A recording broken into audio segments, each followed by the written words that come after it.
Okay guys, welcome back na naman sa aking YouTube channel, no? So ngayon pag-uusapan natin yung regarding sa mining boost. So ano ba yung mga pet na ginamit ko? So ilan na ba yung mining speed natin? At syempre yung dark steel gain. So sulit bang magmina sa MS10F? Lalo na kung busy kang tao, yan. So ilan ba yung namimina ko sa loob ng 30 minutos? Okay, syempre sa 10F, bihira naman yung may nagmimina dyan kasi ang taas ng PS na kailangan dito.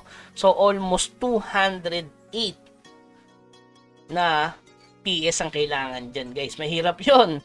So, kailangan at least mga level 115 or 110. So, napapaabot nila ng 200 kps yon. So, solid na makarating ka sa MS10F kung plano mo lang talaga is magmina. So, syempre, tingnan muna natin yung ating mining boost. Ayan. So, yung boost natin is 270% at dark steel gain natin is 232. So, mas magandang magpataas ng mining boost kasi dalawa yung purpose niyan. Sa mining ore at syempre sa dark steel. So, ayan, mining boost tayo. Ano ba yung mga ginamit kong pet? Ayan. So, in total guys, nakakuha ako ng isang legend Parang legend to guys, yung tier 2 na epic. So, mas mataas pa ata sa legend yan. Tapos, ang ginagawa ko guys, ina-upsan ko isa-isa. Okay? So, yan o. Plus 1. So, kumpleto na ba to? Hindi, guys. Kapag nakuha ko to, ito, gagawin ko siyang minero. Okay? So, may mining time kasi to Pero maganda to sa PvP, guys. Dahil, no? Meron siyang kunat. Nagkakaroon ng shield. Okay? So, ayan. Nakita nyo, may Deberest at saka success boost. Tapos, yung kanyang passive, crit attack damage boost at all damage reduction. So, maganda rin niya. Pang PvP. Okay? Pero sa akin, gagawin kong minero yan. Yun na yung pinakasakto. Kasi ito, gagawin yung minero ba to? Nasa sa inyo kung gagawin yung minero to. Kasi mataas ang crit eva nito, guys. Ito, may 90 na crit eva to. So, maganda rin yung passive nito. 50% all damage reduction. For 15 seconds, no? Pag bumaba na yung buhay mo sa 20%. So, maganda to. Parang super kunat mo niya. 50%, guys. Okay? Ayan. Ito na lang talaga yung kulang ipapalit natin dito. Kasi additional 10% to. So, aabot ako ng 280% na mining boost. Okay? So, papakita ko muna sa inyo guys kung ilan ba yung namina natin na dark steel sa MS. Okay? Dark steel chambers. Yun. May gold. Madami. Yun. Extend tayo. Uy, umabot. O, yan. Ang daming dilaw, 3. O, 2k per day muna tayo. Ngayon, mag 2k per day muna tayo. O, ilan dark steel natin? Wala. So, wala tayong dark steel. Tingnan natin sa 30 minutes. Yan. Tingnan natin, in 30 minutes, magda-dark steel tayo. Isipin natin, ano tayo, 2k per day. Eto na. The moment of truth, ilang dark steel ang namina sa loob ng 30 minutes. Eto na.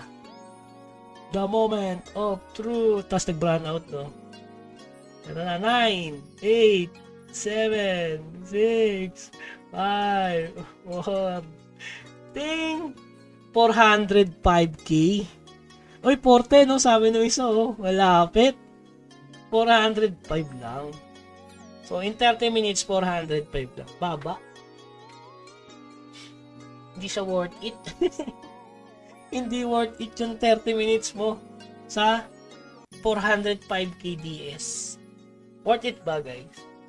So, yun guys, nakita nyo, umabot tayo ng 400,000 na dark steel, which is, papalo siya ng, magkano ba dark steel ngayon sa market? Nasa 60 gold, diba? Sobrang baba na. Tutuusin na natin kung magkano, guys, So, palagyan natin 60 gold to para mas madaling tuusin. So, 60 gold. So, dahil 400 yun, 6 times 4, 24. So, 24, 6, 12, 18, 24. 24 gold lang yung 400k dark steel. So, magkano in PHP halimbawa? Kung ano ka, Jollibee. So, 8 pesos sa loob ng 30 minuto sa MS.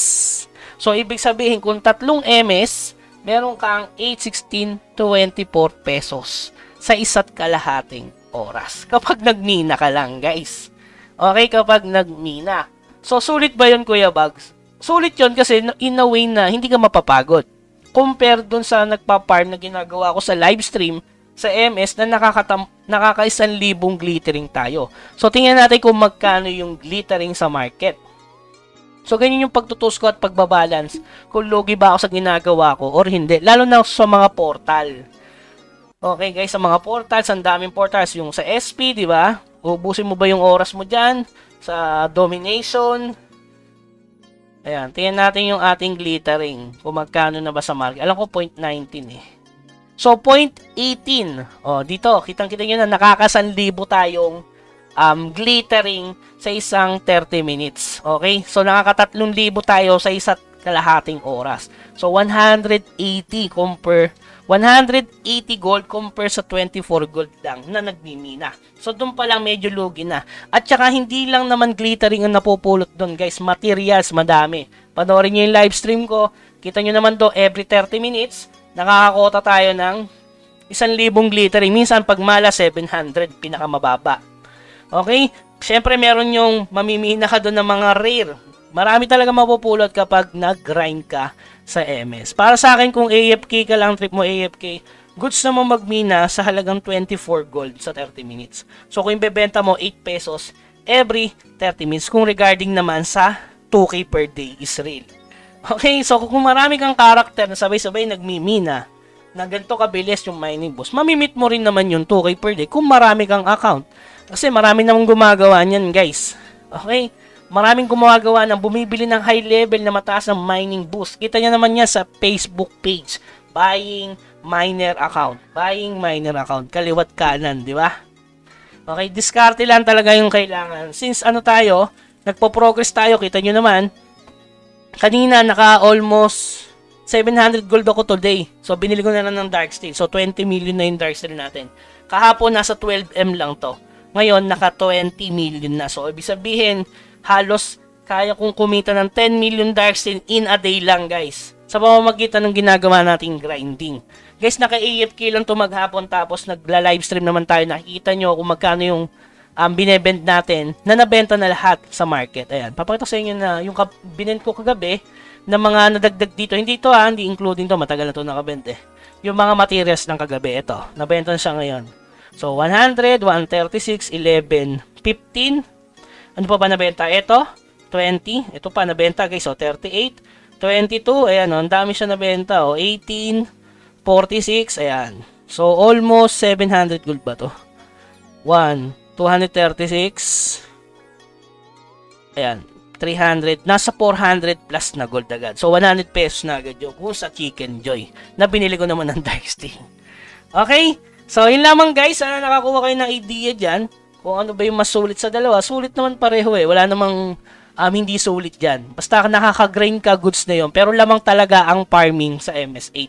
Kung gusto nyo magbina sa SP10. Tsaka magko-content tayo na isa na may na-discover tayong napakalupit.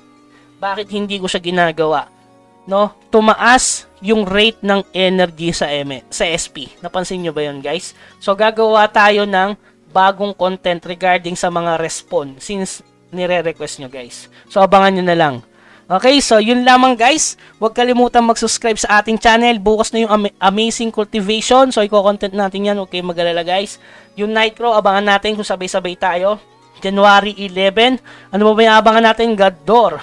At syempre, yung iba pang NFT na try nating i-content. Kaya huwag nyo kalimutan mag-subscribe. Pindutin yung notification bell. Sumahin kayo sa Discord guys. I-follow nyo sa FB page. Ilalagay ko yung link ngayon doon. Yung bagong link. Kasi na-expired ang invite natin regarding sa Discord. Hindi ko kasi pwede ilagay sa YouTube kasi na-warning na tayo. Kasi nga na-expired siya. Pag na-expired, yung link nagiging error. Okay? So yun lamang guys. Hanggang sa muli. Paalam.